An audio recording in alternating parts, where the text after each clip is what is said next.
On the Leaf, a light-hearted guide for the novice butterfly counter.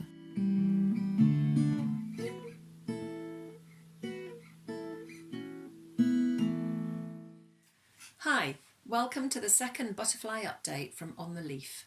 I'll be sharing the butterflies we have seen this week, how many and where. Have you ever felt you've stumbled into a magical world that's always been there and you knew nothing about it, something that's right on your doorstep? I'm excited and upbeat with a previous count of 28 butterflies. I'm happy to see many visit our garden around the 10th. We had bright yellow brimstone, both male and female orange tip, the male with its bright orange wings, the female without, with an occasional peacock dipping in for good luck. The orange tip come early then disappear, only to return in a hurry, flying down our lawn, clearly on a mission for something. Watch out for them any time after 3 in the afternoon. Have you already caught sight of an orange tip of a wing out of the corner of an eye and wondered what it was? I plan to do my official weekly count in a day or two, but on the 12th and on my daily walk, I slipped down onto the lower path of the common.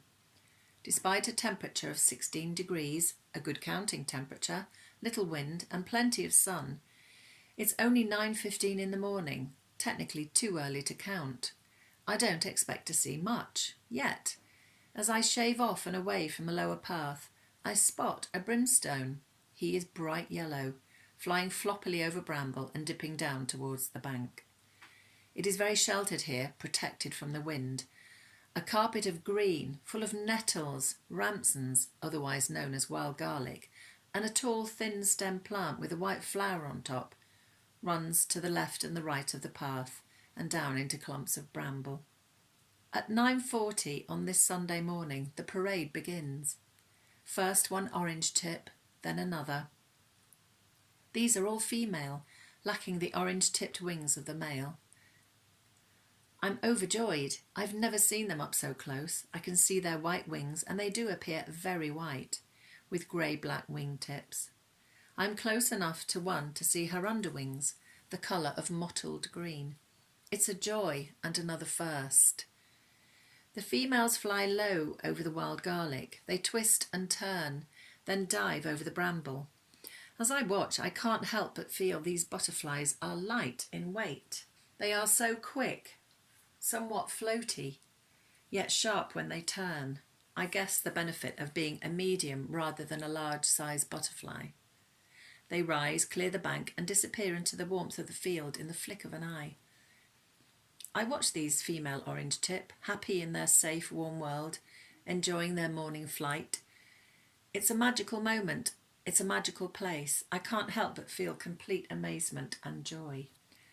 Back up on the main lower path, and a little lost in my thoughts, I almost miss the large dark butterfly that flies across the path and narrowly misses the tip of my nose. It has gone before I can focus on it. Was it a peacock? A red admiral? Both are in flight. Both are quite dark. Just as well I'm not counting. I can't help giggling. It's 10 o'clock in the morning. Official counting would start in 45 minutes. Yet I have seen so many butterflies. Crazy times. In section 5 along the main ride, a male orange tip flies towards me, quite low over the ground. He rises and falls, twists and turns. He seems in a desperate hurry. Doesn't settle. Orange tip clearly get up early and get going. Back in section 1 I catch 2 brimstone flying floppily by. 2 holly blue rise and fall, collide, then chase off who knows where. A female orange tip dips in, followed by a male. The air is so busy I don't know where to look first. I arrive back in the garden feeling stunned but happy. Suddenly, a dark triangular shape catches my eye. It's sitting on top of the shed. I know it's out of place. I also know that it's a butterfly wing. Well, 2 to be exact. And they are shut tight. I run upstairs, creep up to the window and look out. It is a butterfly, and it's sitting on the roof felt. I'm back outside in an instant, halfway up a ladder, phone in hand, ready to take a picture. It will fly, I just know it, and I fear the moment will have gone. Before I reach him, I try and look at him and take in as much as I can. With his wings still shut, I can see that he's washing his face. Butterflies have 3 pairs of legs. Did you know that? The peacock is using his front pair to wash with. It gives me time to reflect on his shape and his colour. They are both very distinct. Dark brown underwings, a jagged edge, ribbed markings fanning out from his body. His wings suddenly open. I see purple and mauve, a fake eye. It's a peacock. He takes off. He will return to our garden over the next few days, diving, swooping in, rising to fly back over the shed and into next door's garden.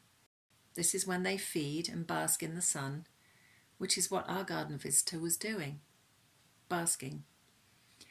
They also come out to mate at this time of the year, so do keep an eye open. When a strong wind arrives on the 13th of April, I don't expect to see much in the garden. You might remember this day, for in the afternoon the sky was wall-to-wall blue and the trees and bushes were blowing madly in the wind. It's amazing a tiny bird could fly, never mind a butterfly. So it's quite a surprise when a holly blue butterfly swings into our garden. She is tiny. She sits on a bay tree, flits onto a damp leaf on the ground, and heads over to an evergreen shrub. The shrub turns out to be a clethra. We've been here 24 years. The shrub was here long before we arrived. It's a great plant. I feel bad that it's taken me this long to have an interest in it. The holly blue lets me get up close. When I do, I can see that she is in fact a he, missing the dark shading around the tops of her inner wings. You might have seen a holly blue this week, found in sunny rise and clearings in woodlands. They will breed in hedgerows and gardens, even in the suburbs of large cities. The female lays her eggs on the flower heads of holly or dogwood. Do you have a holly tree in your garden? Take a look. See if you can find one of these delicate butterflies. You can't miss them with their paper-thin, light blue underwings, their dark inners, and their love of flying up and around the tops of trees. The arrival of the chilly winds and an early morning frost on April the 14th reduces our butterfly counts. We go from temperatures over the Easter weekend of 23 degrees down to 16, and here we are on the 14th at 9 o'clock in the morning to an astonishing 1 degree. I wonder where butterflies shelter. I know that some hide in the hollows of trees, but where is it that the others go to? By Thursday the 16th, and under a hazy sky, I set out to walk the transect as part of my daily exercise under the restrictions of the coronavirus outbreak.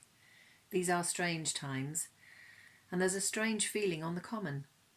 After the warmth of the past few weeks, the dip in temperatures and the frost gives the impression that we've gone a little bit backwards. The butterflies must have gone into hiding, though eventually on this walk I see a holly blue, busy, flying madly, off in a tearing hurry, and a brimstone, flopping along the wide ride. There's another flash of black in the woodland area. Here there are large patches of dry bracken. It must have been on the ground, the butterfly that shot up. I will have disturbed it, but it doesn't hang around. I can't help but think of the peacock. He seems to like dry bracken, but then he is often found in a different section of the transect. Things are beginning to change in the wooded areas a little bit further down. Fine green leaves hang from delicate twig-like branches of black. The canopy is beginning to fill out. I can almost hear the leaves shiver and breathe. From a distance and looking over the gate into the first meadow, I can see there are changes here too. Tiny yellow dots litter the flattened ground, and as I get close, I can see that these are cowslips. But nothing flies here, it's very quiet.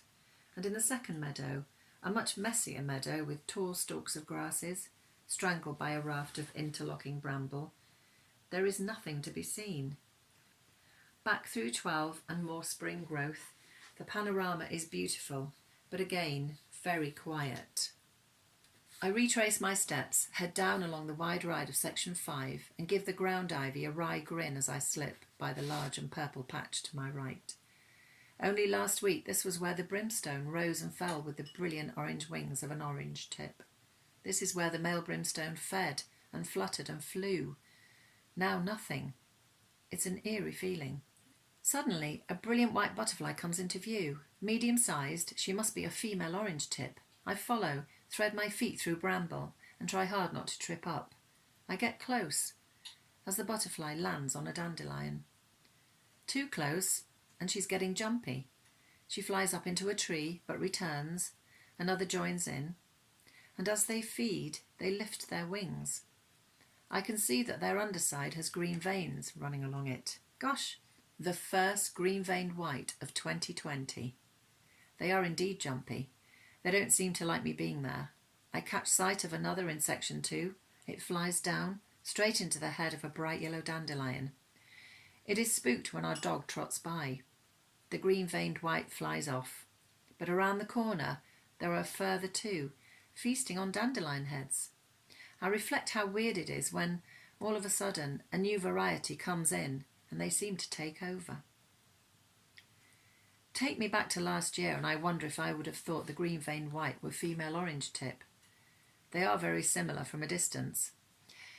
It's not the best idea to go back to my records, but I do, and I can see that in 2019, just under a month from now, I saw my first green-veined white of the season. Whether they were flying before that time in 2019 is neither here nor there. What's important is that this variety of butterfly returns to the same spot on the common every year. And now, thinking back to the lower path and the female orange tip I had seen flying a few days ago, how they flew, how light they seemed when flying, perhaps now I can see a difference between the 2 butterflies. The green-veined white seemed to have a different flight pattern from the orange tip. Maybe I'm onto something here. I'm just not sure what. Today's count was a total of 10, a low count given the previous one of 28, but given the change in weather conditions, easy to understand. I am excited by the arrival of the green-veined white. I am a little tickled that I have begun to notice a difference between 2 varieties of butterflies I often used to confuse. Maybe there is more to getting my eye in after all. Which reminds me, that tall, thin-stemmed plant with a white flower on top, down on the lower slope of the common, is only garlic mustard, a plant that is favoured by the orange tip. Enjoy the butterflies and the end of the blossom. As I post this, we have had some welcome rain. Even butterflies need the rain. Until next time.